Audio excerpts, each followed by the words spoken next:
Alright, so in this video we're going to look at some examples of something called series. What is a series? Well, a series is essentially an infinite sum. A series may not converge, or it may converge. If a series does converge, that means it's a real number, but if it doesn't, well, it's just something else. It's a divergent series is what it is. Alright, so let's give a precise definition. Here is the precise definition. A series a1 plus a2 plus dot dot dot dot dot, which we use the notation sum k equals 1 to infinity, converges if the limit as n goes to infinity of the sum k equals 1 to n of a sub k converges. So furthermore, we say that s sub n, which is what's in here, sum k equals 1 to n of a sub k, is the nth partial sum of the series S. So if the sequence of partial sums does not converge, then the series is said to diverge. On the other hand, if the sequence of partial sums converges, then we say that the series likewise converges. So to judge the convergence or divergence of a series, we must analyze the convergence or divergence of the corresponding sequence of partial sums. Alright, now we have a little bit more terminology here. If the sequence of partial sums diverges to plus or minus infinity, we also say that the series is equal to plus or minus infinity. And of course, it could be that the series, oscillates at infinity, or who knows what. I mean, there's all kinds of different ways things can diverge. But in the special case that it doesn't exist and it does grow without bound, either in the positive or negative sense, then we could write plus or minus infinity. All right. Some people prefer to say that s equals to a1 plus a2 plus dot dot dot is summable when the series converges. All right. And again, summable means that the sequence of partial sums converges. All right. And perhaps that's a better terminology, but I'm going to use converge and diverge because I think that's what your textbook uses. All right. Now, here's example 1. A kind of silly example, but an example nonetheless. So here we're looking at the sum k equals 1 to infinity of 1. In other words, 1 plus 1 plus 1 plus 1 plus 1 plus 1. Okay, so in this case we can actually straight up calculate the nth partial sum, and the nth partial sum is exactly n.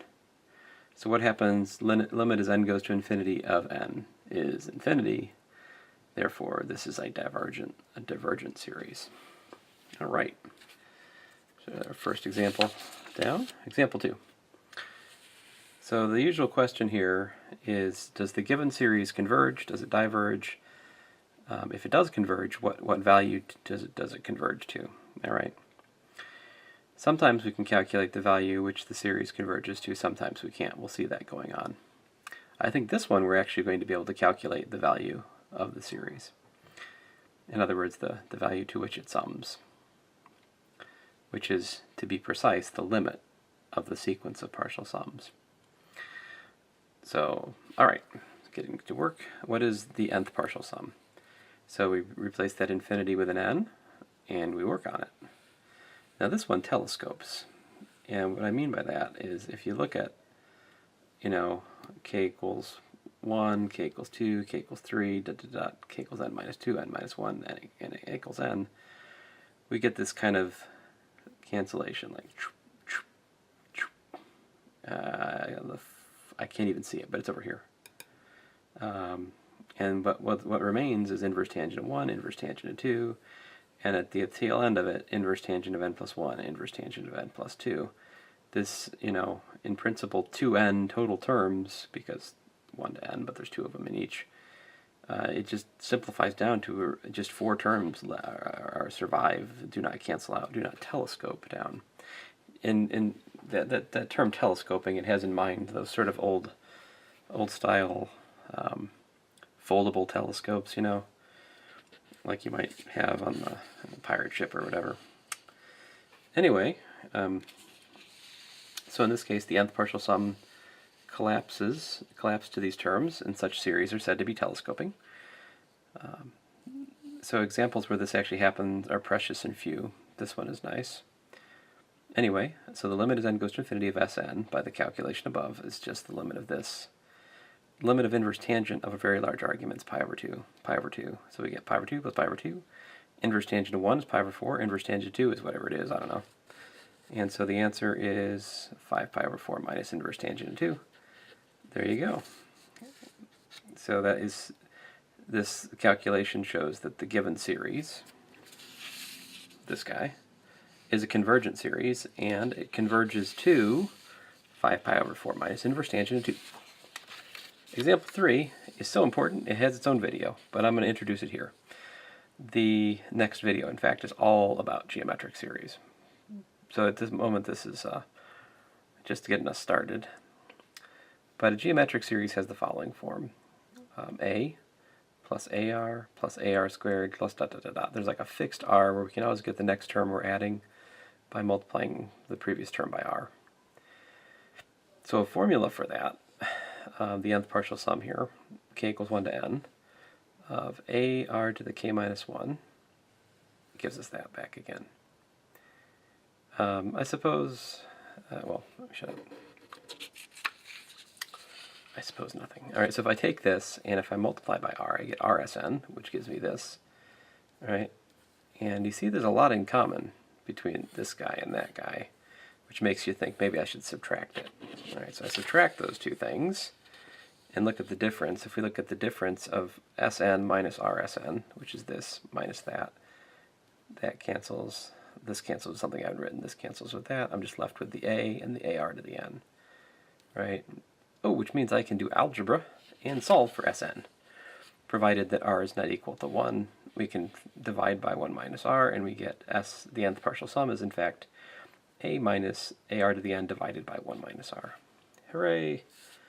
Which means that we've actually found a formula for the nth partial sum, which again is precious and rare. Enjoy it while it lasts. So if we have the radius, well, I should say the ratio of the geometric series R is called the ratio. If the absolute value rather of R is less than 1, then that means that R span will go to 0 as n goes to infinity. Therefore, this limit has this piece dropping out, and we're just left with A over 1 minus R. And so we derive the famous geometric series result or formula. If the ratio is less than 1, then the sum of A plus AR plus dot dot dot dot is simply given by A over 1 minus R. So this is, one of the top 10 most important formulas in mathematics. It probably has a good argument to be in the top 5. The importance and the ubiquity of the geometric series are hard to overstate. Here's an application, a silly application, which people have been arguing about on the internet for forever. Anyway, 0.999999 repeated is 9/10 plus 9/100ths plus 9/1000ths and so forth, which if you look at, gives us an A of 9/10 and a ratio of 1/10. So A is 9/10, R is 1/10. By the careful mathematics of the geometric series, this is equal to A over 1 minus R, which is 9/10 over 1 minus 1/10, which is 9/10 over 9/10. And there you have it. 0.99 repeated is in fact equal to 1. So I would say this: the decimal representation of real numbers already assumes the existence and utility of series. You've been working with series without knowing it all along.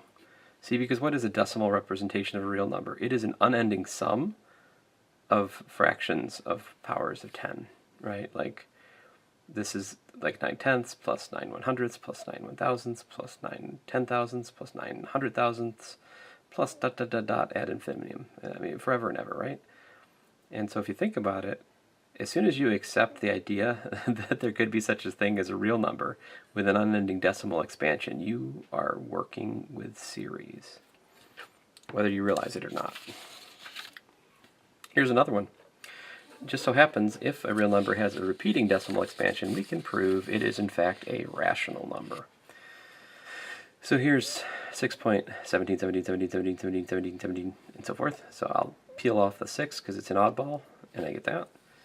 And just focus on the repeating part, 0.17 plus that, right? So I've got an A of 0.17 and a ratio of 1/100th.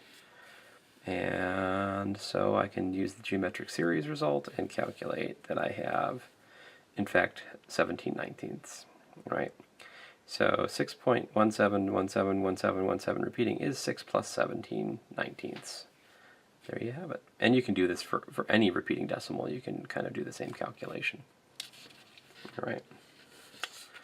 Once upon a time, I taught that in college algebra. I don't recommend that. It was not appreciated. Anyway, any real number with, oh, I just said this, didn't I? Right, so any real number with an infinitely repeating decimal expansion is a rational number. Rational numbers, by the way, folks, have the form p over q, where p and q are integers, and of course the denominator is non-zero.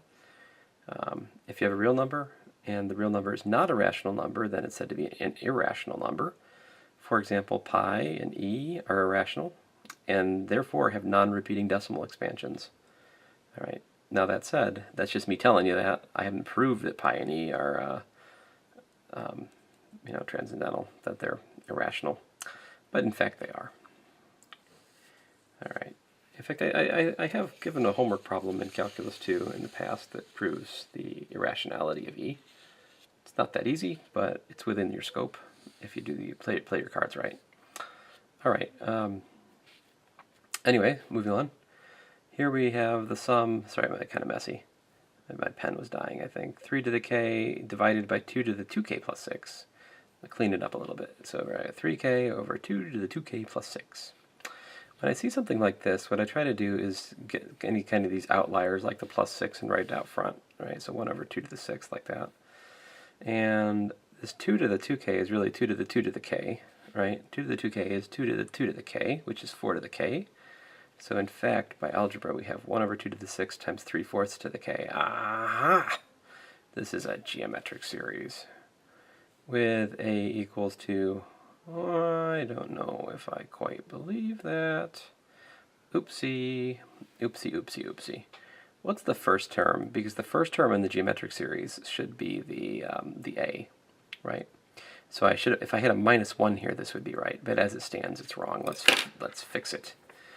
So actually a is not just that, it's no, a is equal to 1 over 2 to the 6th times 3/4 actually here, because this is what happens when you put in k equals to 1. K equals to 1 will tell you what a is, right? Because this is supposed to be, if you think about this as being a plus ar squared and so forth, right? So whatever happens when you plug in k equal to 1, that should be the first term. If I plug in k equal to 1, I get 3 over 2 to the 6 times 4.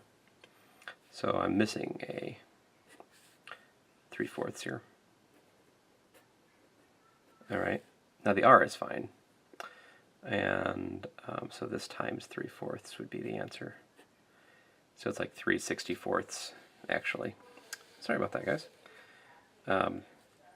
Listen, to put this directly back into the format we had before, I should really rewrite this as sum k equals 1 to infinity of 3 over, I'll be lazy and just say 4 times 2 to the 6th. We could simplify that, of course, to 2 to the 8th, but I'm just going to write it that way to emphasize what I'm doing. And then 3/4 to the k minus 1, right? Then it would match our formula, and you'd understand why we wrote that there directly, because my a is this, and this is my r to the k minus 1, right? And I'm using k instead of n, right? We derived it with k, didn't we? So back here, right, we had k, a r to the k minus 1. That k minus 1 is important. If it's k, it changes the details a little bit, and as you can see, you'll make a mistake, just like I did if you're not careful. So when you're doing geometric series, it doesn't take just a second. Plug in the lowest value that you're coming to in the sum. That should be whatever a is. All right. Okay, enough about that. Let's go on. Number 7. This one is also telescoping, in fact, but that's not obvious from the start. Well, it's obvious to me because, of course, as I sometimes mention, I've pretty much done nothing but math my entire adult life. So there you go. But the reason that you should understand this is telescoping is because I'm showing this to you, and also that you've done your homework. But otherwise, I guess it's not entirely obvious. I mean, this is kind of like those integrals we were just doing. You know, maybe you have a sense of it already. There's some kind of partial fractions decomposition of this into like a sum of 1 over k minus 2 and k minus 1, right? So let's do it. So the partial fractions is, in fact, this. We can scoot it up a bit here. We can trade this for that. So this is actually 2 over k minus 2 times 2 over k minus 1 by this partial fractions decomposition. And I can factor the 2 out because why not? Factoring the 2 out and expanding the sum, we get the telescoping. And all that's left is actually this time the 1 and the n minus 1. The previous telescoping thing, we had 4 things left over. So, you know, details of how the telescoping happens varies from problem to problem. You got to think through it. But this one, we get 2 times 1 over 1 minus 1 over 1 n minus 1. And of course, as n goes to infinity, this piece drops out to 0. And we find that the series converges to 2.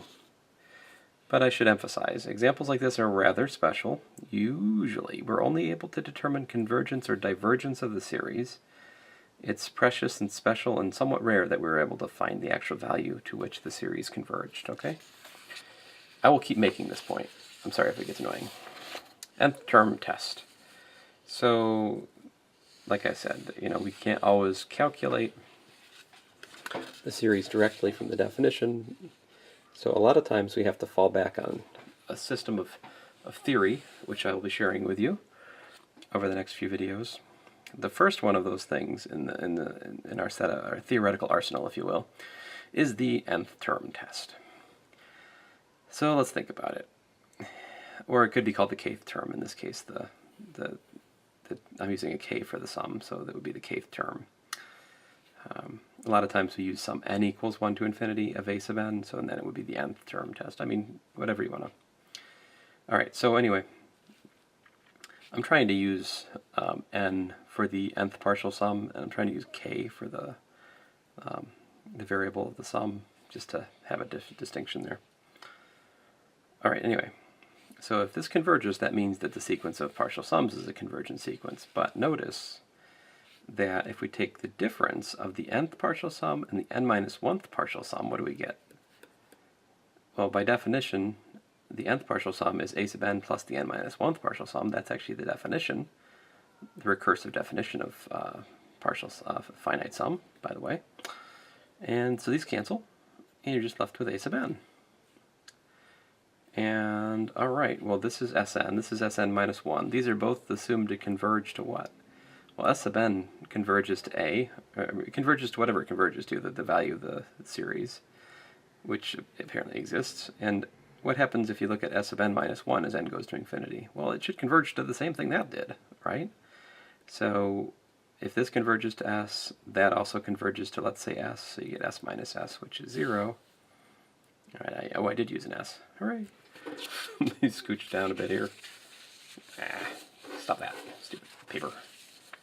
All right, so anyway, the limit as n goes to infinity of a sub n is the limit of the difference of the nth and n minus 1th partial sum, which limits to S minus S, which is 0. So there you have it.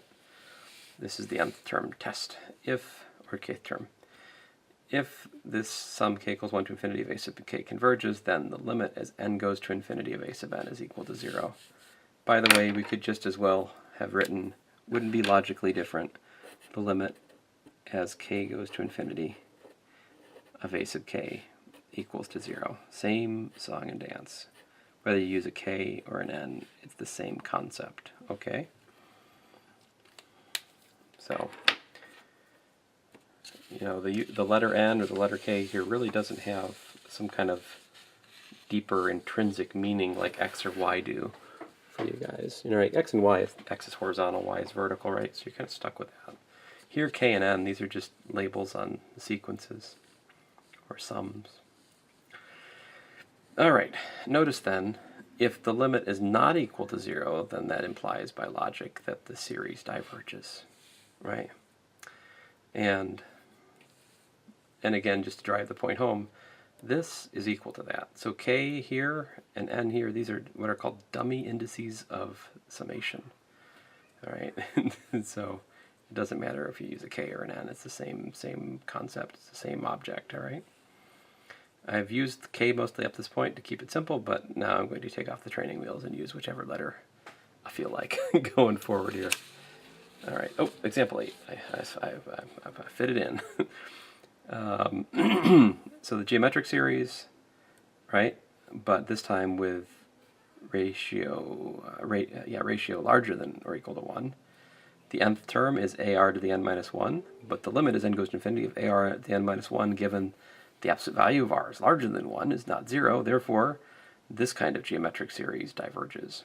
So we either have the geometric series converging to a over 1 minus r in the case that the absolute value of r is less than 1, or it diverges if the absolute value of r is greater than or equal to 1. Man, geometric series are nice. All right, 9. This is an important example, very important example. So here we are looking at the so-called harmonic series. Sum n equals 1 to infinity of 1 over n, which is 1 plus a half plus a third plus dot dot dot dot dot. In fact, we'll show that this diverges in future talks. However, also notice that a sub n equals 1 over n goes to 0 as n goes to infinity. But you're like, I thought you just said that if the series converges, then a sub n goes to 0. I did say that, but I didn't say that you can turn it around, right? A sub n going to 0 does not prove it converges. Let me repeat. If the series converges, then a sub n goes to 0. But you can't turn that sentence around. If a sub n goes to 0, it does not necessarily imply that the series converges. This is a counterexample. All right. So we have to be careful. You know, if it's raining outside, the ground is wet.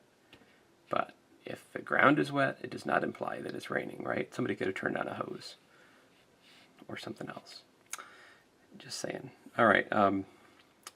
So again, this does not disagree with the nth term test. It's just that we have this implication, but we do not have the reverse implication. All right. Please make sure you understand this.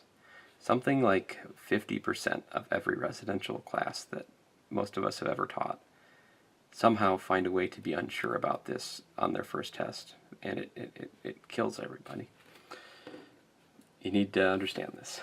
Okay, anyway, moving on.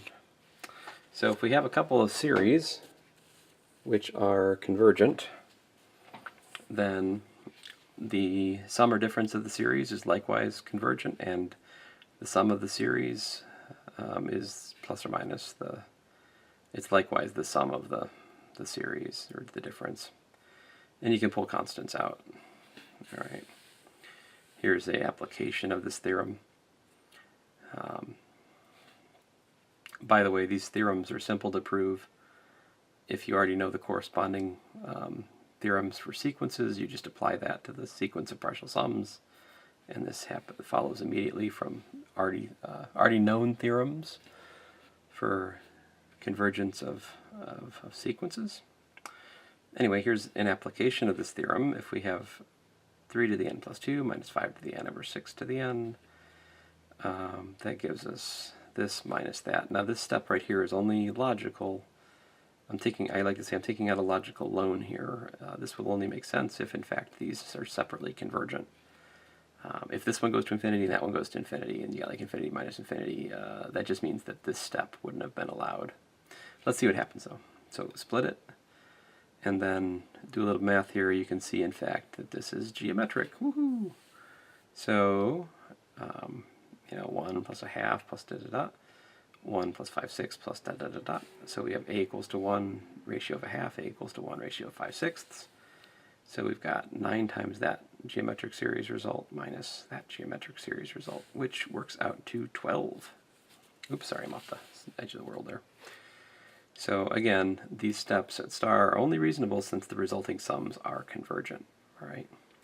But we do this all the time. We break up limits into sums, and we just got to be aware that when we do that, that's only legitimate if the subsequent limits actually exist, right? If you break up a limit, if you break a sum into two things which are divergent separately, you have to go back and throw into question that place where you broke the limit up. You know, we have to deal with indeterminate limits in a careful way. Same thing is true for series, but maybe we're not quite to that point yet, but anyway. All right, well, there's 10 examples of series and how to analyze their convergence or divergence using the Nth Term Test or the geometric series result. That's all we have at the moment, plus the telescoping result, right? In the next, I think in the next video, we're going to look at geometric series again, and then eventually we'll go on to learn other things like the integral test, the p-series result, the comparison test, the alternating series, the absolute convergence, and ratio root tests, and finally then we'll have a summary of convergence tests, but that's going to take us about a week to get through all that. So, well, I say a week. I'm not sure how long. It depends on what format you're taking this course. So anyway, thanks.